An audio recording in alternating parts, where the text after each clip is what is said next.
Hello बच्चों, let's see this question. This question says a straight conductor of length 0.4 meter is moved with a speed of 7 meter per second perpendicular to the magnetic field. और intensity दे रखी है 0.9 weber पर metre square. The induce EMF across the conductor will be. तो ये आपका देखिए किस पर बेस्ड क्वेश्चन है, मोशनल ईएमएफ पे. तो की कॉन्सेप्ट की बात करें यहाँ पे, पहले तो की कॉन्सेप्ट लिखें. तो आपका जो की कॉन्सेप्ट होगा ये होगा motional EMF.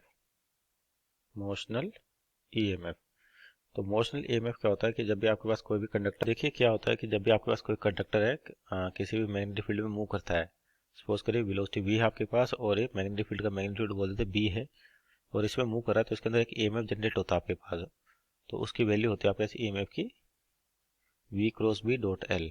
v cross b dot L, जहाँ पे v वेलोसिटी और b मैग्नेटिक फील्ड हो गया और l हो गया आपका पोजीशन वेक्टर, लेंथ वेक्टर या डिस्प्लेसमेंट वेक्टर आपके पास.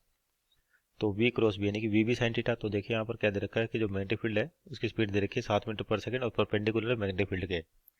तो सपोज करिए आपका मैग्नेटिक फील्ड किधर है, माइनस के केप में है और वेलोसिटी किसमें, आई केप में. तो v क्रॉस बी करें तो v भी साइन थीटा और थीटा कितना हो जाएगा 90 डिग्री.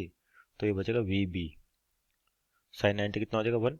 और इसकी डायरेक्शन किधर आएगी, तो अपन क्रॉस प्रोडक्ट रूल से बता सकते हैं. v क्रॉस बी करें यानी कि आई केप क्रॉस माइनस के केप करें तो आपके पास आई क्रॉस माइनस के होता है जे केप.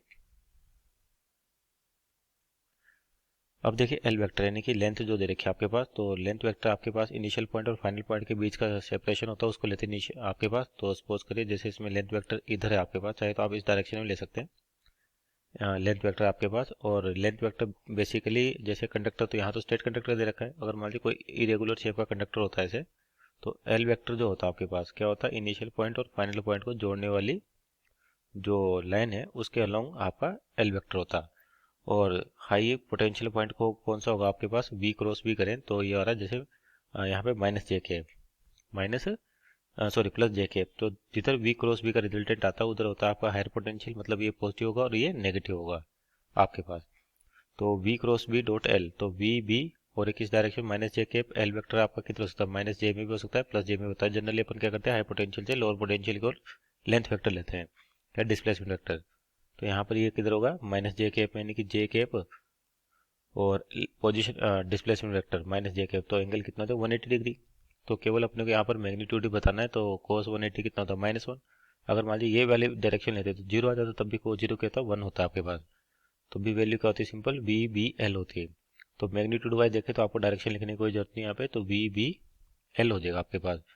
तो v की जो वैल्यू दे रखी है अपने को कितनी है, वेलोसिटी 7 है, मैग्नेटिक फील्ड 0 पॉइंट आपके पास 9 है और लेंथ कितनी है 0.4.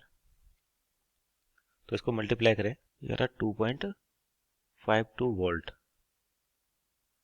तो यानी कि आपका जो ईएमएफ जनरेट हो रहा है यहाँ पर कितना आ रहा है 2.52 वोल्ट. और ऑप्शन चेक करें तो आपका ऑप्शन नंबर डी इसका राइट आंसर होगा. Hope you understood. Best of luck.